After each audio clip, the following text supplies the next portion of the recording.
One round of fixtures down, one to go in the Champions League. Yes, that's right. And no tie is more finely poised than that of Bayern versus Liverpool, which is why we've come here to Munich.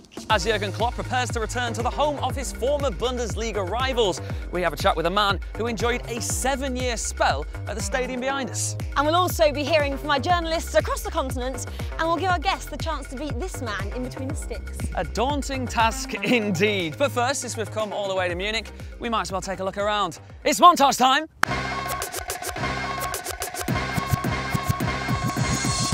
Once home to Freddie Mercury and Arnold Schwarzenegger, Munich is also the birthplace of legendary German centre-back Franz Beckenbauer. Der Kaiser captained Bayern Munich to 3 straight European Cup trophies between 1974 and 1976. They would go on to win a further 2 Champions League titles in 2001 and 2013.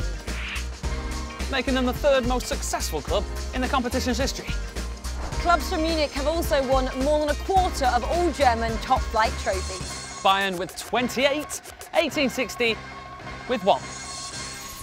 Many of the trophies mentioned were paraded on the balcony to my right, including the 3 won by today's guest. Christian Ziege is no stranger to European finals, having lifted the UEFA Cup with Bayern in 1996. He also spent a season at Anfield, but which of his former clubs will he be backing in the Champions League this year?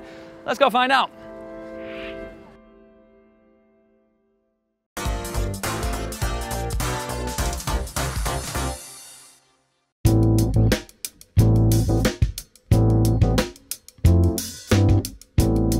Christian, thank you very much for joining us. We're just going to dive straight in. Bayern versus Liverpool, 2 teams you have played for. Who do you think is on top going into the second leg? Oh, this is really difficult, but I think Liverpool missed in the first leg important player, and he will come back in the second leg. Munich is crowd-wise not a big place. The team is obviously, but I see Liverpool has good chances to come on top. You touched on it already. Virgil van Dijk will be returning from suspension. How big a boost will that be for Liverpool? All the games I've seen of Liverpool is if Van Dijk is playing, he's the man. He's the leader of the team. You couldn't see it in the first leg, but over the whole season, I think he's so important for that team. Obviously, you need the strikers up front as well, but to win something, you need a good defense, and he's dictating everything there. It's a big boost for Liverpool, definitely. Bayern, they didn't have a shot on target in the first leg. Surely it will be really important for Robert Lewandowski to step up here in Munich. He's always a threat. Even if you don't see him for 80 minutes, he knows what to do. He's always capable of scoring goals, especially at home. For Bayern Munich, playing at home might be an advantage, but the crowd is not the same like at Liverpool, I would say. And one of your former teams as well, Tottenham, they were excellent in the first leg. How impressed were you of them? I was impressed with the second half, although I have to say that Borussia Dortmund that I had difficulties in the defense and make some silly mistakes to get the goals. But second half of Spurs was really outstanding. Even with the result, the yellow wall is a daunting thing to face. Is there any chance of a Dortmund comeback, do you think? In football, there's always a chance to come back. I just remember Liverpool was 3-0 down at half-time in the Champions League final. At the end, they won this game. So you never know, and especially that place, I think they beat this season Atletico Madrid at home 4-0. If they get a good start, it's always possible, but they play against Spurs and they know what's coming up.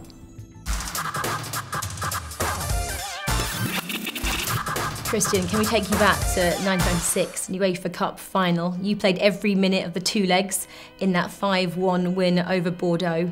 Just, I guess, explain to us how it was to win and lift that trophy.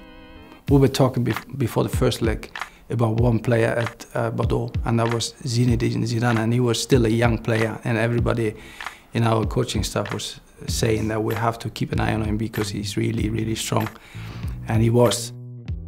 We've been a bit lucky in the second leg because Vicente Lizarazu, he got injured after 14 minutes. So they had some problems in the defense. Good for us.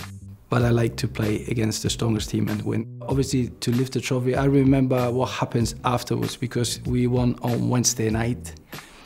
And I think we didn't go to sleep till Saturday to the next game. So it was amazing. You went on to win the Euros with the national side. Was that the best summer, the best year of your career? Yeah, definitely. We had the best season with Bayern Munich. In the league, I think we finished 6th or something. Won the UEFA Cup and then went to the European in England. Just to play the semi-final against England at their home and beat them on penalties. I'm sorry. I can't remember the result actually. Could have gone either way. It was amazing. But then you play the final and we played Czech. They went 1-0 up and we managed to come back and then scoring by golden goal. And for us it was completely new. Normally you play the extra time till it's 120 minutes and then we scored the goal and the game was over. And to do so in this fantastic stadium was yeah, I can't really describe because it was, yeah, the best ever happened to me. Amazing. Lovely to hear from you. Thank you so much, Christian. It's almost time to put Christian's knowledge to the test, but first, it's time for some sensible soccer.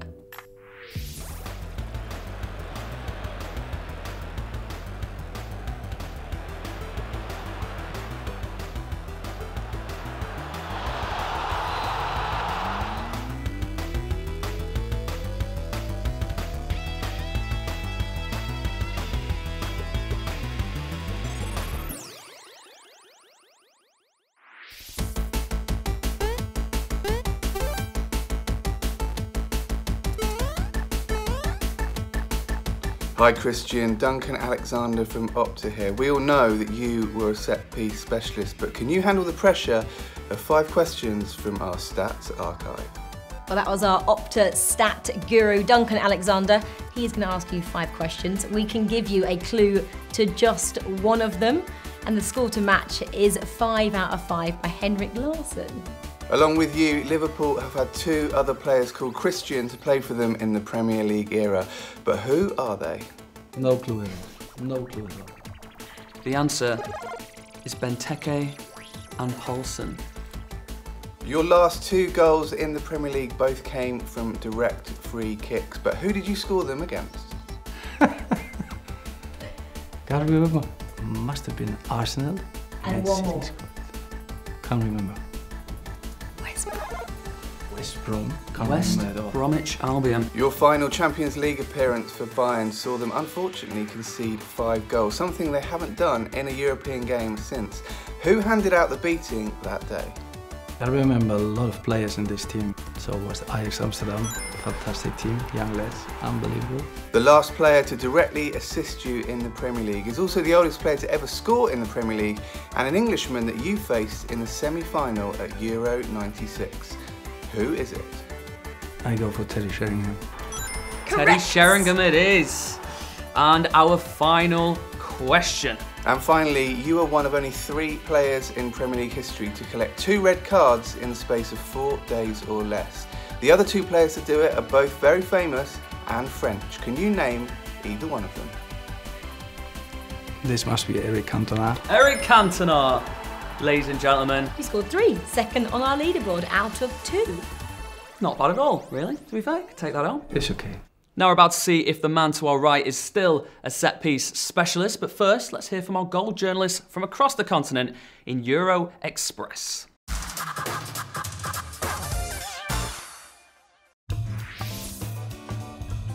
No matter what happens against Barcelona in La Liga and in the Spanish Cup, but Real Madrid are still the favourites in the Champions League against Ajax. First of all, because of the result of the first leg, but obviously because they are the current champions in Europe. For me, my result, 2-1 for Real Madrid. Even without Cavani and Neymar, Paris Saint-Germain succeeded to bring a victory back from Old Trafford, and bad news for the Red Devils. Edinson Cavani might be back for the second leg here in Parc des Princes, just behind me. As they are stronger at home, my prediction is 2-0. We totally agree with you, Sabrina. We think that PSG will finish the job at home. Yes, PSG will win 1-0, 2-0, and Kylian Mbappé will score. So I think PSG win and Kylian Mbappé to score. As we've seen several times already this season, Manchester City really can struggle when it comes to Champions League action, including in the first leg against Schalke. But given City got the 3 away goals, they're back at the Etihad Stadium. I'm backing them to win comfortably 3-0. In Madrid, Juventus have played one of the worst matches of an Allegri era. Now the mission is very complicated, but we know with Cristiano Ronaldo everything is possible. So my prediction is 3-0 for Juventus. I think Barcelona is the favorite for reaching the quarter-final of Champions League. Why? Because they have the most powerful weapon in football world, which is Lionel Messi. Until the Argentinian striker is playing for Barcelona, Barcelona will be favorite all the time.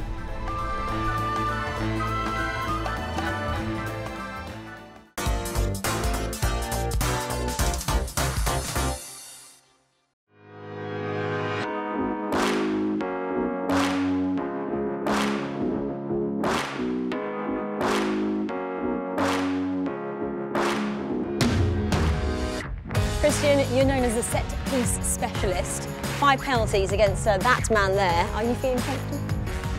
Penalties, not at all, but that will be fine. OK, let's go. Penalty 1, normal penalty worth 10 points. Grabbing.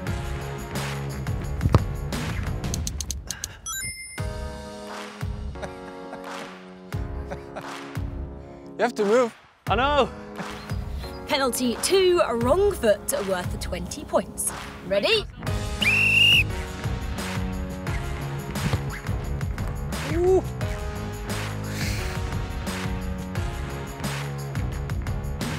Penalty number 3, no look, 30 points.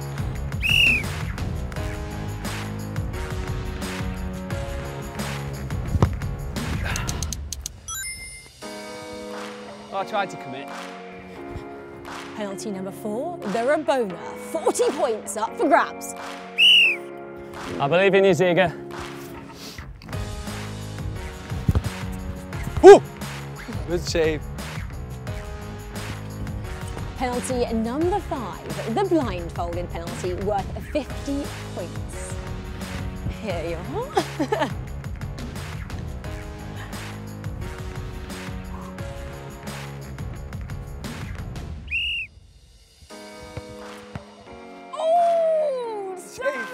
Oh, as well.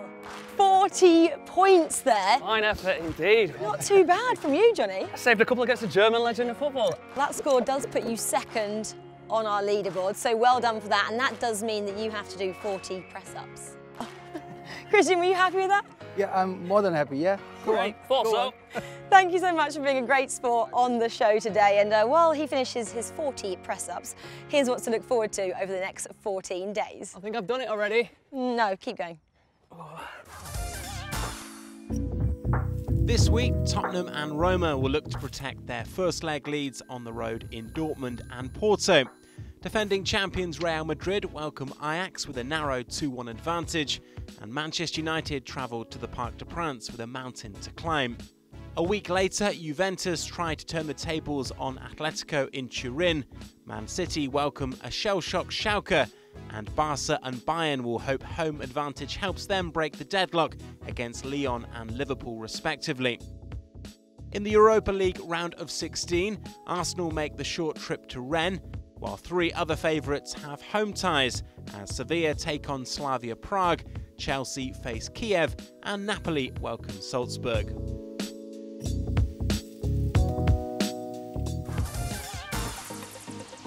Who will break the duck between Bayern and Liverpool? Can United stage an unlikely comeback? And is Ronaldo's UCL winning streak at an end? In just over a week's time, we'll have all the answers to those questions, and I can't wait. Neither can I, Rach, and we'll be back for another continental mini break in early April to bring you all the news from the Champions League quarter-finals. But for now, it's auf Wiedersehen for me. And Visum Nigel Mal from me. That was a mouthful.